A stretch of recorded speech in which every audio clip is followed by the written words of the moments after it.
This is a follow-along video for the first stage of rehab exercises after breast cancer surgery, so 0 to 3 weeks. This is the exact routine that I followed after both my double mastectomy and reconstruction surgery. And you can do this whether you've had a lumpectomy, a mastectomy, or reconstruction surgery.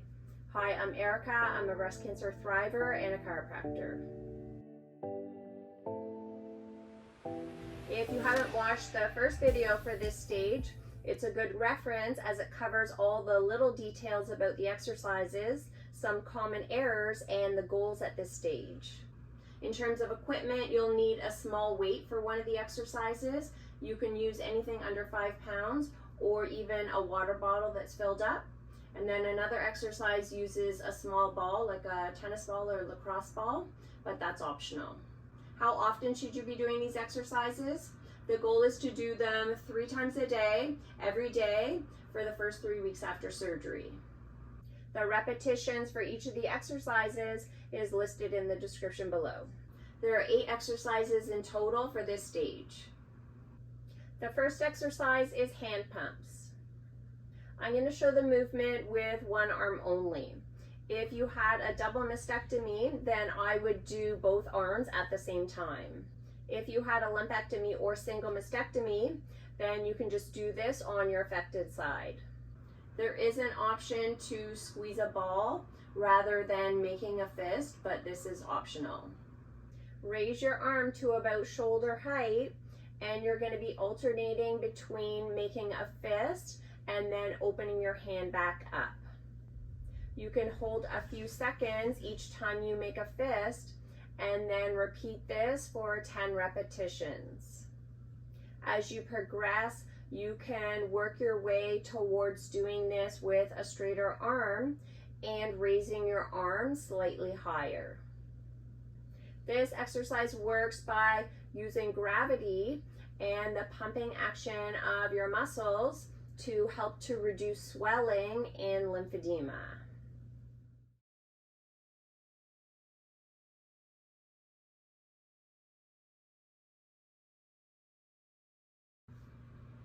The second exercise is neck circles. I'm going to start by doing a circle in one direction, so clockwise for example. Then I'll reverse the direction and then do another circle counterclockwise, and then I'll continue this. Make a circle by bringing your chin down to your chest, bending your ear to your shoulder, extending around to the back, ear to your other shoulder, and then back down to the center. Reverse the direction now. You can do 5 repetitions in each direction. Like I said, I typically do 1 repetition one way, and then I go back in the other direction, and then I repeat this for 5 times in total.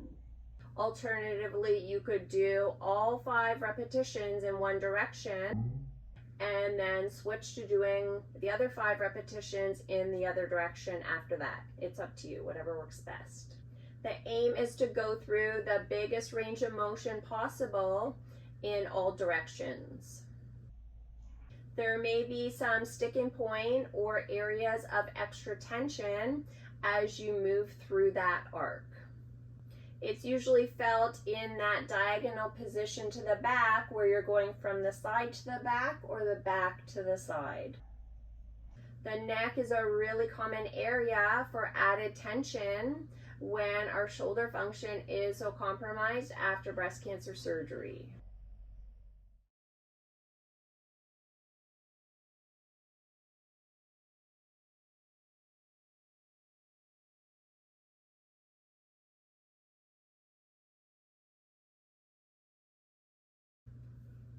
The third exercise is shoulder circles. We're going to be taking your shoulder blades through their full range of motion or as much motion as you have at this stage. We'll start with shoulder circles going backward. Make a circle by raising your shoulders up towards your ears, retracting back, lowering your shoulder blades down, and bringing them forward. The motion that you really want to emphasize is retracting back and you'll be squeezing the muscles in between your shoulder blades.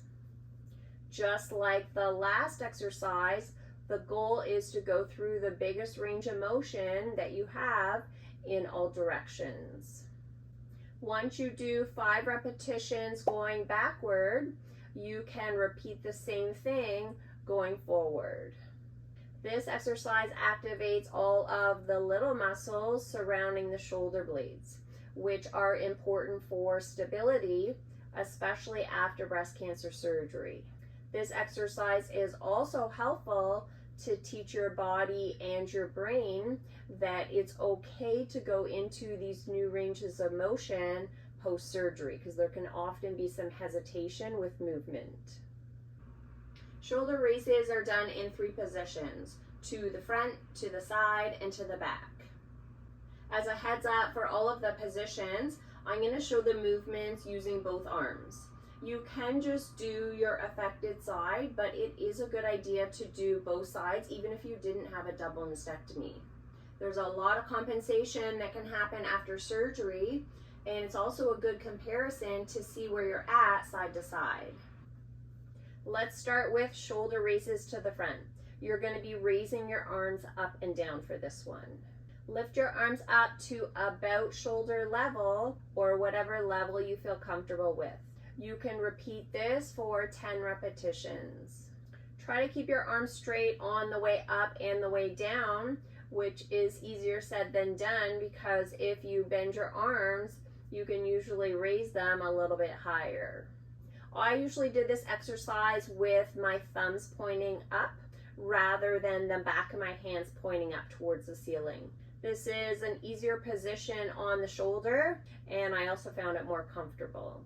When I did this exercise post-surgery, I started raising my arms less than 90 degrees initially, and then I progressed to be able to lift them to about the level that you see on the video on the right.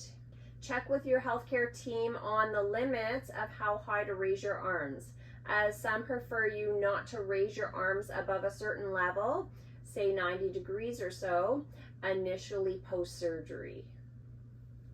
Shoulder raises to the side are next. Lift your arms to about shoulder level or whatever level you feel comfortable with.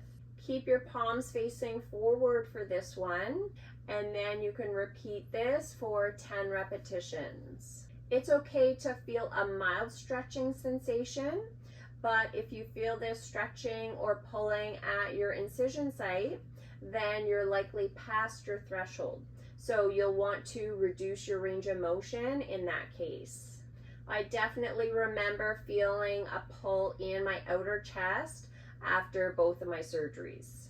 It's always important to listen to these cues, so I was conservative with this motion because I did feel that sensation. The amount that you raise your arms up will increase week by week or even day by day. The aim is to get near full range of motion by about 6 weeks after surgery. I found that my motion raising my arms out to the side was always less than what it was going up to the front, all the way through the recovery process. Raising your arms to the back is the last type of shoulder raise. Keep your palms facing back as you raise your arm to your maximum height. This height will again increase throughout the 3 weeks that you're doing this exercise. There usually aren't any limitations with how high you can raise your arm up to the back compared to the previous exercises, raising your arms to the front and to the side. Just like the previous raises, try to keep your arms straight on the way up and the way down. You'll find that by keeping really consistent with these exercises, you'll notice a reduction in your pain and tension over the few weeks. You may also notice that some of these movements, especially raising your arms to the front and to the side, help ease some tension down your arm if you're experiencing cording. Shoulder rotations are the fifth exercise. You're going to be rotating your arms inward and outward from your starting position. Start with your elbows bent at 90 degrees with your arms by your side. Next, move your arms inward and outward. These alternating movements are called internal rotation and external rotation. Repeat each of these for 10 repetitions. Try to rotate as far as you can in each direction, being mindful if you feel any sort of discomfort. Keep your elbows close to your side, but they don't actually need to be touching your side. You can perform this exercise just with your affected side, but it's a good idea to do both sides, even if you had a lumpectomy or single mastectomy. There can be compensation, like I said, on the other side, and it's also a really good exercise to see the comparison of where you're at with your range of motion side to side. The sixth exercise is a shoulder blade squeeze, which is like a row exercise. Start with your arms in front of your body. Pull your arms back and then hold this in position for about 5 seconds. Return to the start position and then repeat this for 10 repetitions. Initiate each repetition by squeezing your shoulder blades together and then continue to squeeze them until you pull your arms back to that end position. The muscles between your shoulder blades should be doing most of the work, not your arms. Activating here can be helpful if you have any tension in your mid-back area, which I definitely did at this stage. It can also be helpful with reinforcing good posture, which can be affected post-surgery. This was definitely one of my favorite exercises at this stage. You may feel a stretch in your chest as you bring your arms back. This is completely normal, but again, listen to your body to see what limit feels right for you. If these exercises have been helpful so far, hit that like button below. This helps other women who are searching for exercises to do after their surgery find videos like this.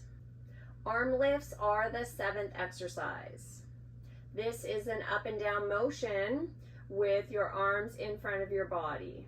Clasp your hands in front of you, and you can start with your hands resting on your thighs. Slowly raise your arms up and hold for about 5 seconds at the top, and then slowly lower your arms back down. You can repeat this for 10 repetitions. If you have drains in, some movements that require you to raise your arms up may be pretty uncomfortable. I experienced this, but I was still able to go through all of these motions with my drains in. You may also feel some tension in your underarm area where your lymph nodes were removed. I really felt this, but at the same time, it felt like a good sensation to be sort of opening up and releasing that area of tension. These movements are all safe to do, but remember, listen to your body and see what your limits are. The general rule of thumb is that you want a gentle stretch, but no pain. You can also check with your healthcare team on the limits with raising your arms up in front, initially post-surgery. The eighth exercise is a pendulum. You're going to need an elevated surface like the arm of a couch or chair. Place your unaffected hand on the elevated surface and your affected arm will be hanging there with the weight. Gently move or swing your arm in a circular motion.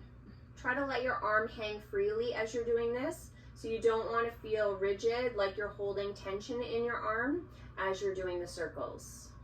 Perform 10 repetitions in one direction and then repeat the same thing in the other direction. Once this exercise gets easier, you can progress to using a light weight. This exercise helps to free up some space in the shoulder joint as the weight tractions the shoulder down. It's not necessary to do the unaffected side for this exercise. If you had a double mastectomy, you can rewind this section and then play it again as you do your other side. I created a printable guide for these exercises, so if you're interested, the link is in the description below. The guide includes these exercises as well as the next 2 stages of exercises. You could also follow along on your device step by step. This is something that I wished I had when I was rehabbing after both my surgeries. This next video covers the exercises for weeks 3 to 6 after breast cancer surgery. See you there.